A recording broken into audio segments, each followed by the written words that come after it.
You guys know I've made a lot of videos about moving to Spain. From finding my first accommodation rental, to importing my car from Northern Ireland to Spain, to even buying property. And several cost of living videos.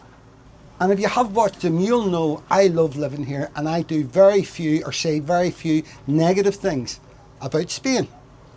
Guess what's coming next? But there's a side to the bureaucracy in Spain I've never really gotten into in my videos.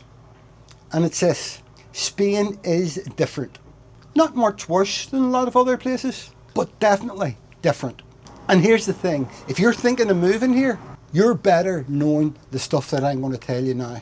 And although I've found some of the hassles here difficult to deal with, difficult to understand, I've never regretted moving here. But there are going to be moments that test your patience, your sanity, and even your wallet, I assure you. Hi guys, I'm Steve. Welcome to the channel. Now, before I get into the topic of the video, first let me say this. As I just mentioned, I don't cover a lot of negative stuff in the channel. And that's mainly because I haven't found a lot of negative stuff to talk about.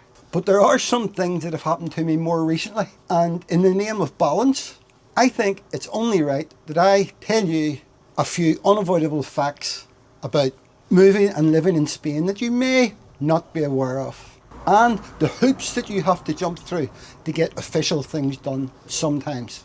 Now, a thing that makes things a little bit more straightforward for me is that I'm lucky in that I have an Irish or EU passport, so I avoid some of the hurdles and pitfalls that non-EU people face. But that hasn't helped me avoid my fair share of battles.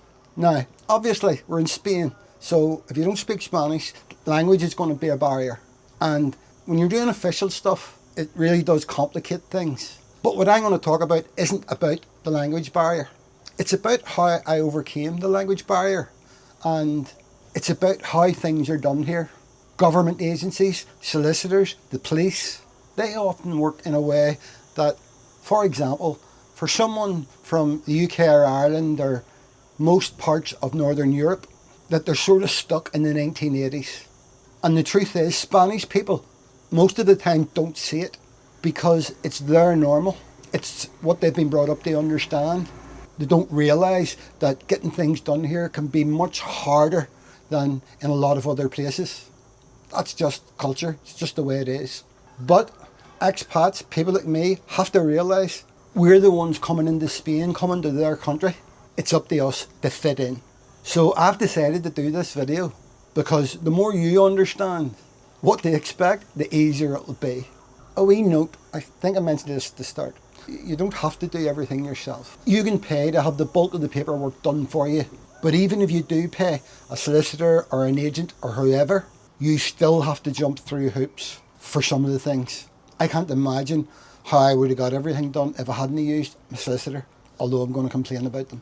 Now, I wasn't really sure how I was going to go about explaining exactly what I mean. So I've decided to just tell you the two worst battles I've had with the Spanish system, the type of thing you might face, or maybe you have already faced. And by the way, both of these things have happened to me in the past 9 months. So the first thing, and the toughest thing I've had to cope with since being here, happened in January this year. And it was a double act between my solicitor and the electricity supplier for this apartment, the one I own and live in. So we'll start off with the solicitors. Dealing with solicitors in Spain is very different to Northern Ireland, where I come from. Back home, you know your solicitor has your back, and for most people they stay with their solicitor most of their lives. Here, they're more like a paid service. They'll do exactly what they're obliged to do and no more. So when I was buying this apartment, the solicitor gave me an A4 sheet with a list of set costs, which included things they had to do for me, but also things they could do for me if I wanted. And one of the could do things was transferring all the property services from the owner's name into my name. That's water, waste, electricity, everything. And although not very cheap, at around, I think it was €400, I decided probably best to do for the sake of peace of mind and knowing that things would be done right, or so I thought. So now, to save time, we're just going to fast forward to my first electricity bill. Now, are you sitting down? You need to be sitting down. And keep in mind that this is a very small one-bedroom apartment. Are you ready? Yep, you're not imagining things. 337.38 euros for 1 month's electricity, my first month's electricity. And I nearly fell over when I seen it. So after the shock had worn off and me thinking about it, I decided that because the solicitor had done the transfer and everything for me, they would need to deal with it. So I contacted the solicitor, my solicitor. Now, up to this point, I had very few problems with them, but I was to find things were about to change. They were very evasive, and I quickly realised that it looked like they just didn't want to be hassled. They just didn't want to deal with it, although it turns out there was a bit more to it than that. But I pushed them, and after several emails back and forward, they agreed with the electricity supplier to send an engineer out and check the meter and everything else to make sure everything was right, which satisfied me because there obviously had to be just that sort of problem. The meter guy came, a very dour man. Dour a word everywhere. Serious. But he checked everything. No fault. Which I immediately realised was a big problem for me, because it meant this wasn't going to be easy to resolve. And also, I therefore knew I could then expect another monster bill next month, never mind the month after that, if this didn't get resolved. So it became easily the single biggest problem that I've had since I retired 5 years ago. And to top it all, things got even worse with the solicitor. They offered very little help, kept saying they had a contact in the electricity company, but other than that meter reading getting done or checked, nothing else happened. And I had to just keep pushing them constantly. And when I did, I found out why. I'd been checking the bill and it wasn't easy to read. The bill's completely Spanish and there's lots of numbers and figures and kilowatt per hours and all that sort of stuff on it. So I decided to print off a copy that I had translated into English completely, and I noticed a strange, or what seemed to be a very high kilowatt per hour figure on the bill. So I asked the solicitor about it, and remember, they had this bill from the very start. I copied it.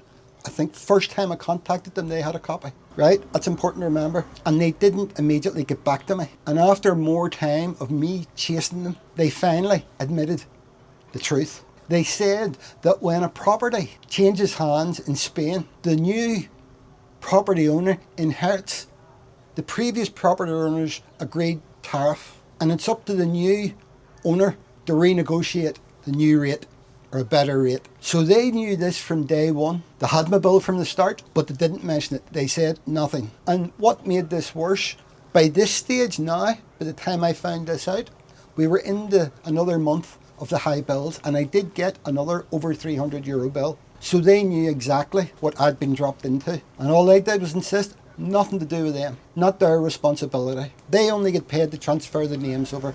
And I said to them, but how could you've trapped me, how could I possibly know that? If you were only going to do that and there was other stuff that needed to be done, you needed to tell me. And then when you got the bill, you've known right from the start, and they didn't respond to that. So annoying. I said to them, why don't you tell your clients that you're only doing a name swap, any renegotiation of tariffs they have to go and do themselves? Why wouldn't you tell them that? Didn't make sense. And all they ever did was point me to their small print, what they had to do. So I'd sort of been put in a trap by both the solicitor and the electricity service. And there was just no way I could have known until it was too late, until I got that first bill. And all respect I had for that solicitor disappeared. Gone. So in the end, I told them not to deal with it anymore, and I contacted the electricity company myself, because I had to make sure there were going to be no more high bills. And I was lucky enough that I found a very helpful person who immediately got me on to a much better rate.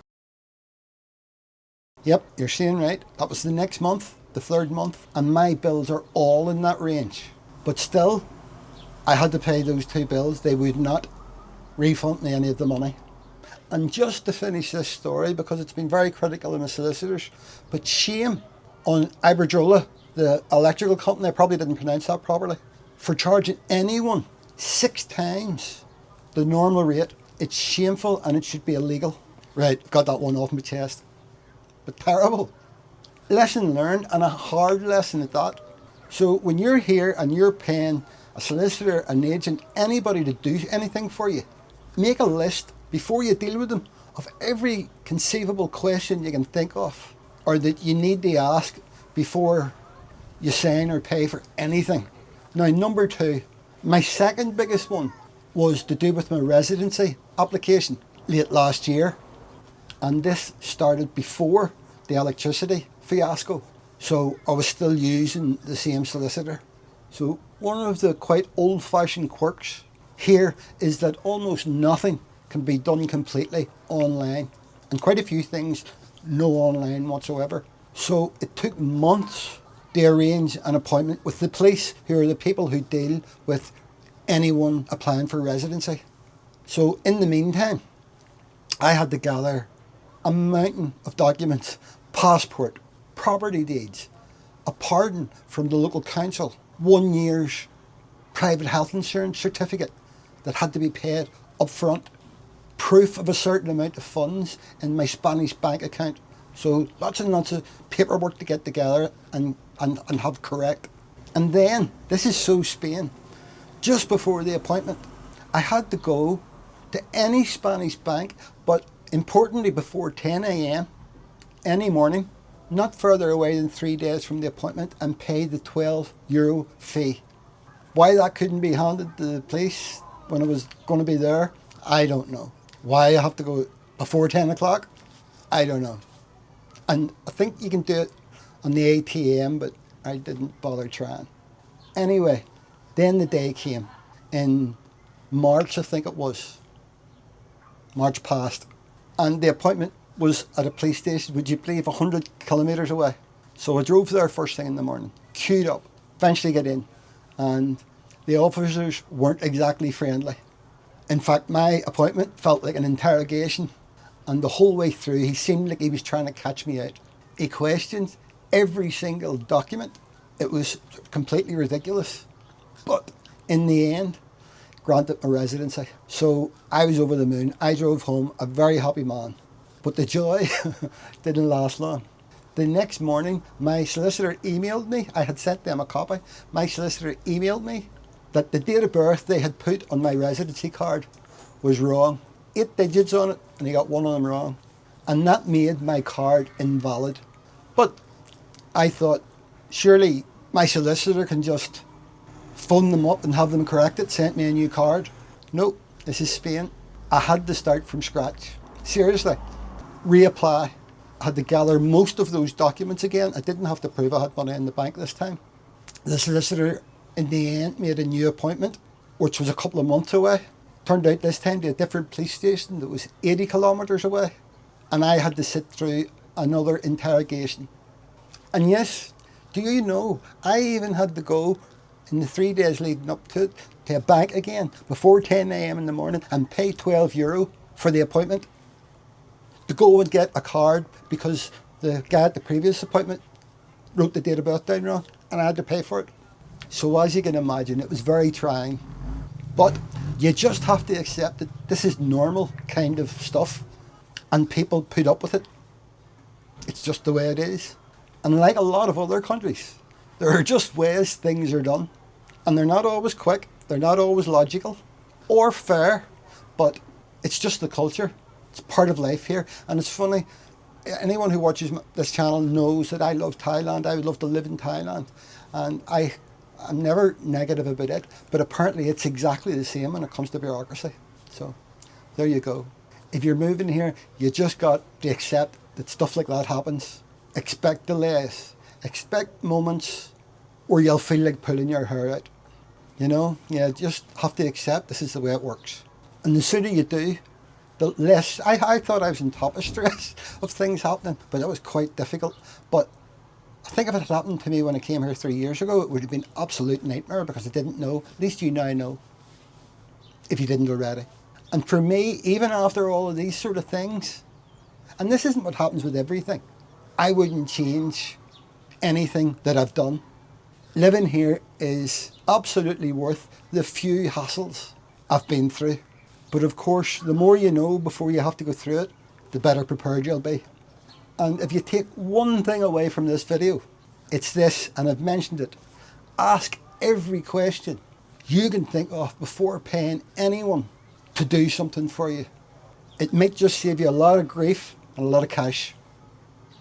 And I firmly believe, going back to the electricity, if I had known that that was how the solicitor handled it, if I had said to them, whenever you're transferring your name, I need to be told what the new rate, I'm sure they would have just done that.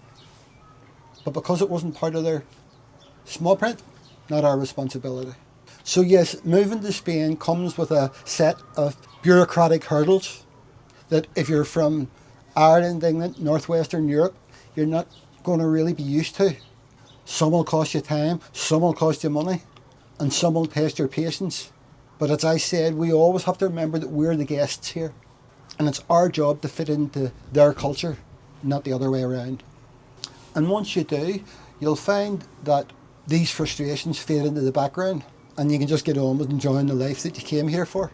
And if you have had your own run-ins with Spanish bureaucracy, or you have any questions for other commenters about moving here, just drop them into the comments. Let's help each other out. But I'm going to leave it off there. So if you enjoyed the video, please, please, please, as usual, give it a thumbs up. Really, really, really helps the channel. Go on, give it a thumbs up. Just a wee touch. Subscribe. Love to hear your comments. But until next time, bye for now.